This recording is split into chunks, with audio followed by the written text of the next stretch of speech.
नमस्कार, संजना यादव अपने YouTube channel पे आप सबका स्वागत करती हूँ। दोस्तों एक मैं सोहर गीत लेके आ रही हूँ। अच्छा लगे तो लाइक सब्सक्राइब कमेंट करना। दोस्तों चलिए सुनाते हैं कि कैसा लगा। कई मोरे जई है हो गंगा जमुना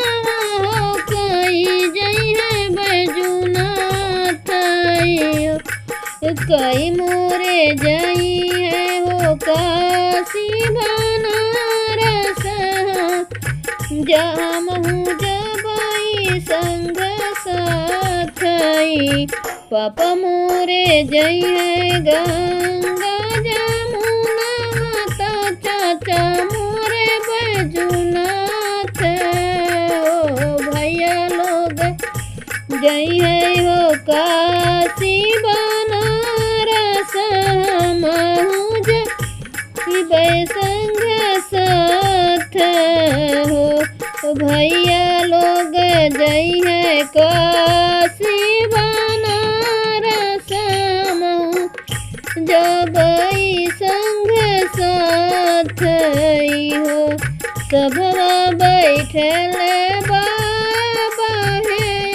अपन बाबा, रौरा से बिनती हमार,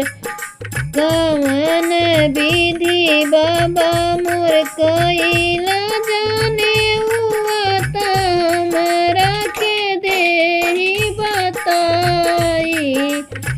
कवन विधि कइला जाने हुआ, हमरा के देहि बताई,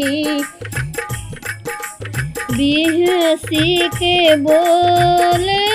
बाबा होया अपन बाबा, सुना बबुआ बचन हमार, हरे हरे बसवा कटाई बाई मोर, बबुआ सुना सुंदर मड़वा छवाई बाई,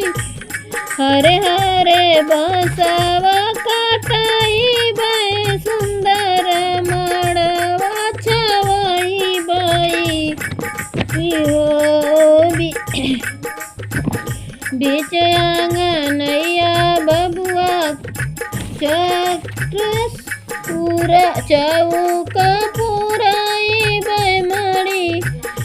माटी के दिया न जलाई बाई, सोने के कलश बबुआ बेदिया धरई बाई, देहि विश्र बोलाई,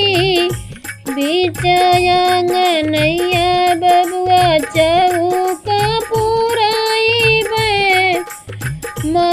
माटी के दिया न जलाई बाई, सोने के कलश बबुआ बेदिया घर